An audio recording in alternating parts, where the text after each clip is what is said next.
가르침을 받는 자는 이렇게 되어 있는 대로 오늘 말씀의 제목을 정했습니다. 가르침을 받는 자는 우리 배우는 사람들은 제자들은 어떻게 해야 하느냐 하는 성경의 가르침입니다.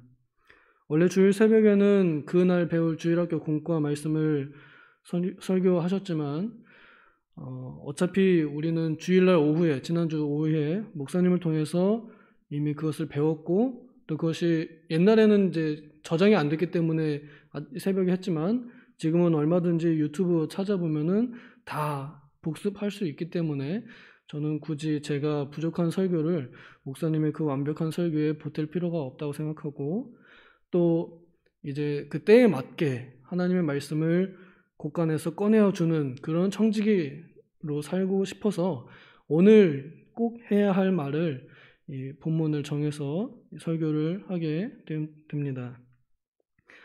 오늘 말씀은 우리 스승의 날을 기념하면서 우리가 적어도 1년에 한 번쯤은 말씀을 가르치는 사람들에 대해서 어떻게 대해야 할 것인가에 대한 교훈을 받는 것입니다.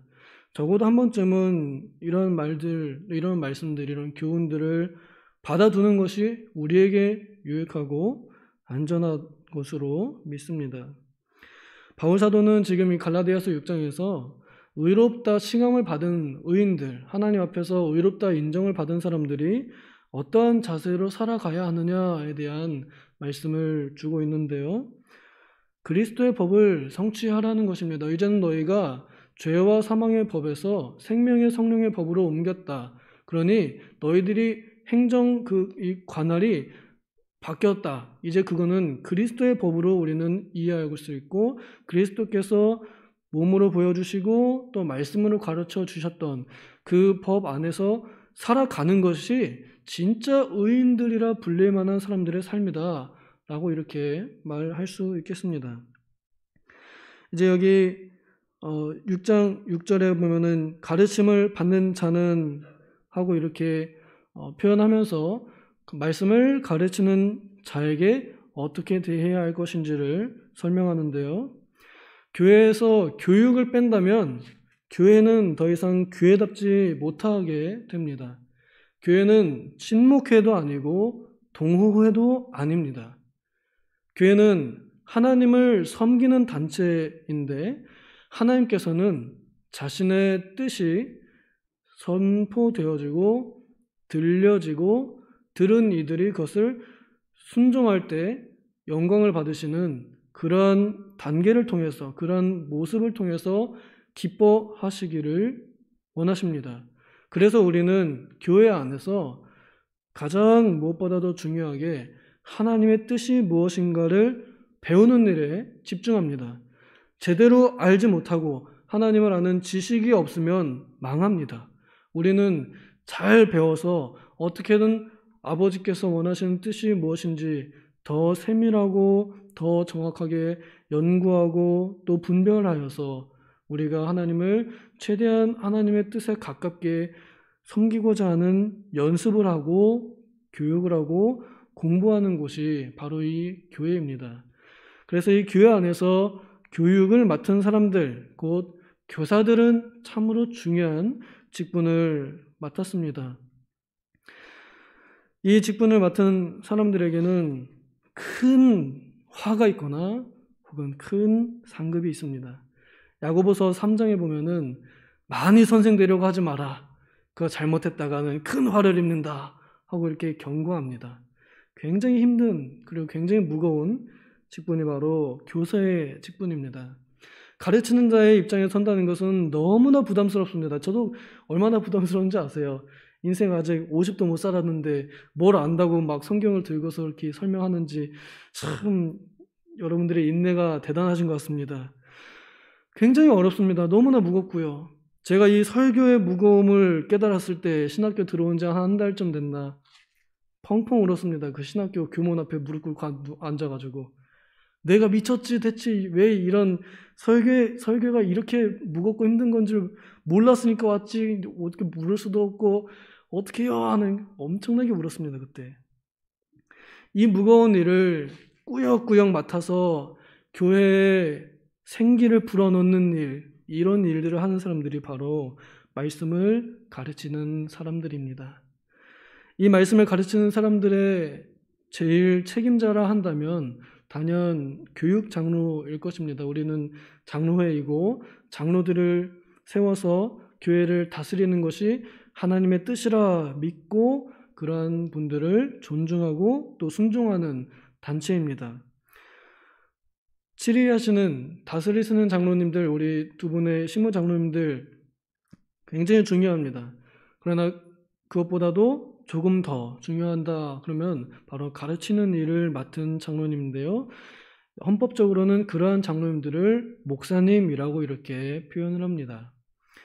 디모데 전서 5장인가에 보면은 그 다스리는 장로들을 존경하라 하고 가르치는 장로들은 2배로 더 존경해라 하고 이렇게 성경이 말하고 있습니다.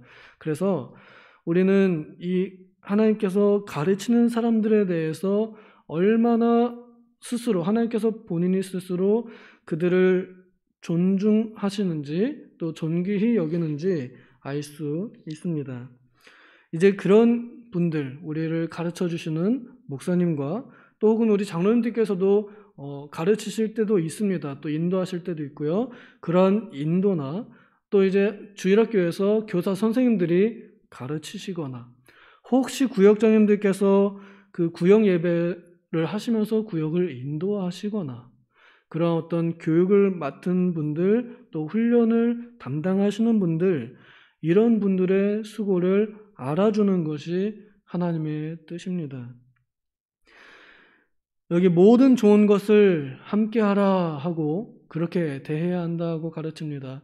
저는 사실 이 설교를 이 본문을 2번을 더 했습니다. 20년하고 21년하고 그 스승의 날 때 했었습니다. 그때에도 이 모든 좋은 것을 함께하라 하는 것에 대해서 몇 가지 의미를 들면서 함께 교훈을 받았었는데요. 여기에 모든 좋은 것을 함께하라 하는 의미의 기초적인 것은 육신적인 것, 물질적인 것도 부양하라, 또 도와주어라, 또 챙겨주어라, 보충해주어라 하는 의미가 있다고 소개를 해드렸었습니다. 또 여기에 좋은 것이라 하는 그 단어의 같은 의미로서 우리가 쓴다면 선한 것이라는 표현도 같은 의미라고 말씀을 드렸었습니다. 그래서 말씀을 가르치는 분과 함께 선한 것을, 모든 선한 것을 함께하는 것, 이것이 말씀을 배우는 사람들이 가져야 할 좋은 자세임을 설명을 드렸었습니다. 오늘 또 우리가 이 교훈을 받습니다. 선한 것, 예수님을 믿고 예수님을 따르는 일이 이 세상에서 가장 선한 일일진데 우리 목사님께서 하시고자 하는 그 모든 예수님의 뜻, 하나님의 뜻을 우리가 참여하는 것, 함께하는 것입니다. 내버려두지 않는 것입니다. 저의 일이 아닙니다. 혹은 저는 싫습니다. 이렇게 하는 게 아니라 싫어도 같이 하는 겁니다. 참여하는 것이죠. 또 설교하실 때 그 설교에 같이 앉아서 참여해 주는 것. 우리는 이런 선한 일들 또 봉사하는 일이나 여러 가지 일들의 사역에 같이 참여하는 것. 특히 기도할 때 그 기도에 참여하는 것, 그것만큼 큰 힘이 없습니다. 우리 목사님 제가 모셔다 드리면서 저기 그 공항에 들어가시는데 인사 다 하고 들어가시는데도 돌아보면서 기도해 주세요. 이렇게 말씀으로 마치 그 마지막 말처럼 그렇게 부탁하시면서 들어가셨습니다. 이 기도에 동참하는 거 너무나 기쁜 일입니다. 그 옛날 모세와 여호수아가 돌판 받으러 올라갈 때 모세 선생님 따라갔던 제자가 여호수아입니다. 엘리야 선지자가 하늘로 올라가기 전에 그 제자 엘리사 선생님이 또 선생님 어디 가십니까? 어디를 가시든지 제가 따라가겠습니다. 하나님의 이름으로 맹세합니다 하면서 따라다녔던 그 마음가짐. 예수님께서는 제자들에게 따라오너라 하고 변화산에도 데리고 가시고 또 겟세마네 동산에도 데리고 가시고 잡히신 날에도 데리고 가시고 그들에게 1시간도 나랑 같이 깨어있을 수 없느냐 하면서 나랑 같이 기도하자. 권면하셨습니다. 우리 목사님께서 원하시는 뜻, 그것은 그냥 사람의 뜻으로 우리가 받아들일 것이 아니라 하나님께서 이 지상에 눈으로 보이는 지도자를 세워서 우리를 인도하시는 하나님의 뜻으로 우리가 받아들여도 괜찮습니다. 혹 잘못이 있다 그러면 하나님께서 변경하실 것이고요. 혹 실수가 있다 그러면 그거는 우리가 덮어주어야 할 것입니다. 허물을 덮는 것은 많은 사랑을 구하는 것이지만 허물을 드러내는 것은 그것은 사랑이 아닙니다. 하나님께서 맡겨주신 이 존귀한 일을 감당하는 것으로 인하여 우리를 가르쳐 주시고 인도하시는 분들을 극진히 존경하는 것이 하나님의 뜻입니다. 데살로니가전서 5장에 보면 그런 내용 나와 있습니다. 그들이 하는 사역으로 인하여 그들을 알아주고 사랑으로 극진히 존경하라고 이렇게 표현합니다. 바른 성경 번역이에요. 부디 바라본데 무슨 부족함이 있다 하더라도 우리는 그것에 대해서 왈가왈부할 필요가 없습니다. 내가 평가자인가요? 내가 심판자인가요? 판단하시리는 오직 주 예수 그리스도뿐입니다. 나는 판단할 권리가 없습니다. 우리는 판단할 권리가 없어요. 선생님이 좀 잘 못 가르치시네. 그런 선생님을 보내주신 분이 우리 교장 선생님, 예수님이세요. 예수님께 탓해야죠. 예수님 왜 저런 분을 보내셨습니까? 우리가 가져야 할 좋은 자세, 물론 그렇게 따지는 것도 하나님께서 기뻐하시지 않을 것이기 때문에 어차피 우리가 또 그 가르침 다 못 받습니다. 가르치는 몇 가지라도 따르는 것이 주님의 뜻이지 잘 못 가르친다, 혹은 부족하다, 그래서 아예 다 안 듣고 아예 불순종한다는 것은 그것은 하나님께 대한 순종이 아니라는 것입니다. 부디 바라건대 이런 마음을 가지면 좋겠습니다. 모든 좋은 것을 함께 해야지. 우리가 사랑하는 대상이 있으면 모든 좋은 것을 함께 하고 싶어 합니다. 선한 일도 함께 하고 싶어 합니다. 저 맡은 아이들, 학생들 또 선생님들하고 산기도 가자고 가끔 권면합니다. 같이 가면 참 좋겠어요. 그런데 어려운가 봐요. 금요 기도에 오면 좋겠어요. 참 어려운가 봐요. 이런 선한 일들에 함께하기를 바라는 마음, 이건 사랑에서부터 우러나오는 거거든요.